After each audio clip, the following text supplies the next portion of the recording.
A nossa sociedade, cada vez mais, ela amadurece. O ser humano, de uma forma geral, se formos considerar aí 20 anos atrás, o que era o Brasil, o que era o mundo, e considerando hoje, 2022, quase 2023 já, mês de dezembro, nós precisamos entender que cada vez mais o conhecimento, a maturidade intelectual e filosófica vai fazer parte do nosso cotidiano, porque as pessoas elas vão sendo despertadas a conhecerem cada vez mais, e isso é maravilhoso. E a igreja não pode ficar para trás nisto, porque se nós ficarmos para trás vivendo como se estivéssemos nos anos 1900 e alguma coisa, tudo vai avançar, menos nós.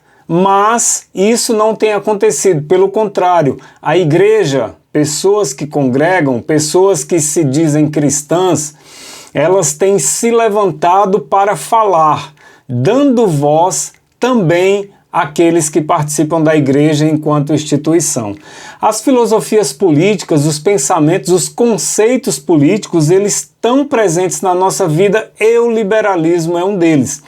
Liberalismo teológico, não é o momento agora de eu falar sobre isso. Liberalismo político e econômico. Deus é liberal, falando de política e economia. Nós temos que entender, em princípio, que a Bíblia é um livro de gestão de governo. É um governo implantado por Deus e a terra é parte deste império, deste governo. Então Deus cria a terra e coloca nela o homem e a mulher, e a partir daí, naturalmente, outras pessoas viriam, filhos, netos, bisnetos, tataranetos. Isso aí é fato, né? A ciência não precisa nem de ciência, é só um pouquinho de inteligência para ver que fisiologia, orgânico, o corpo humano uniu-se ali, teve a relação, gerou e nasceu mais uma criança e assim vai indo para sempre. Nós temos que entender que no livro do Gênesis capítulo 1, Deus cria as coisas, a terra inclusive, e ali faz referência à criação do homem. No capítulo 2, aqui nos versículos 15 ao 18, está falando que "E tomou o Senhor Deus o homem e pôs no jardim do Éden para lavrar e o guardar." Ou seja, Deus cria o Éden, que na nossa interpretação é jardim, mas era um ambiente gigantesco, uma espécie de fazenda com toda e qualquer fruta, verdura, tudo ali para que o homem conseguisse se alimentar e viver naquele espaço ali que Deus havia criado. Então o Éden é tudo isto. Então Deus cria e coloca o homem ali para lavrar, para cultivar e para guardar, para administrar, para gerenciar. Então Deus cria e coloca o homem ali para administrar, gerenciar. E ordenou o Senhor Deus ao homem, dizendo: "De toda árvore do jardim não comerás livremente, mas da árvore do conhecimento do bem e do mal, dela não comerás, porque no dia que dela comeres, certamente morrerás. E disse o Senhor Deus: Não é bom que o homem esteja só, e ali cria a mulher a partir da costela do homem." Ou seja, Deus cria tudo, faz tudo que o homem precisa para viver bem neste mundo e dá a ele um mandamento. Quem é o governante? Quem é o criador? Quem é aquele que tem todo o poder ali? É Deus. E o homem é alguém que vai viver nesta terra.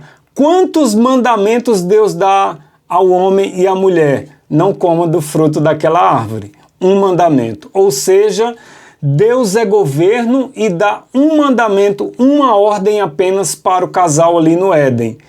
Deus é liberal.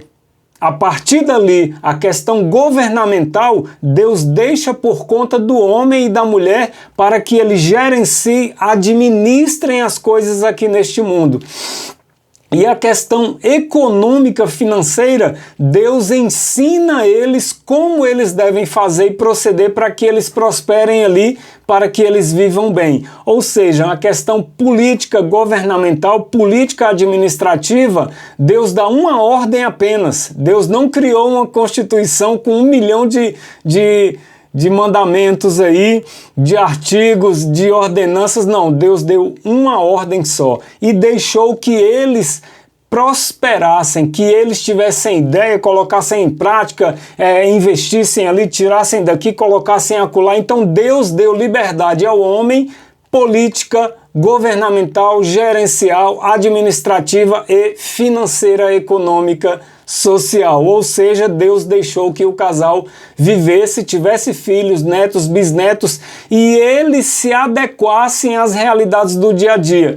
Nós temos um versículo aqui muito interessante no livro dos Juízes, capítulo 21, versículo 25, falando ali do período que o povo sai e entra na terra prometida e a partir dali eles começam a viver, cada tribo na sua região. Tem um versículo interessante, Juízes capítulo 21, versículo 25. Naqueles dias não havia rei em Israel, porém cada um fazia o que parecia reto, justo, certo, correto, honesto aos seus olhos. Naqueles dias não havia rei em Israel, porém cada um fazia o que parecia reto aos seus olhos. Ou seja, Deus deu liberdade para o ser humano para que ele administre, gerencie, para que ele crie as suas regras e para que ele negocie, para que ele prospere, para que ele faça aquilo que seja bom, justo, honesto, sem defraudar, sem trazer dano ao próximo. Deus é um liberal por essência, um governante extremamente liberal. Mas tá aqui.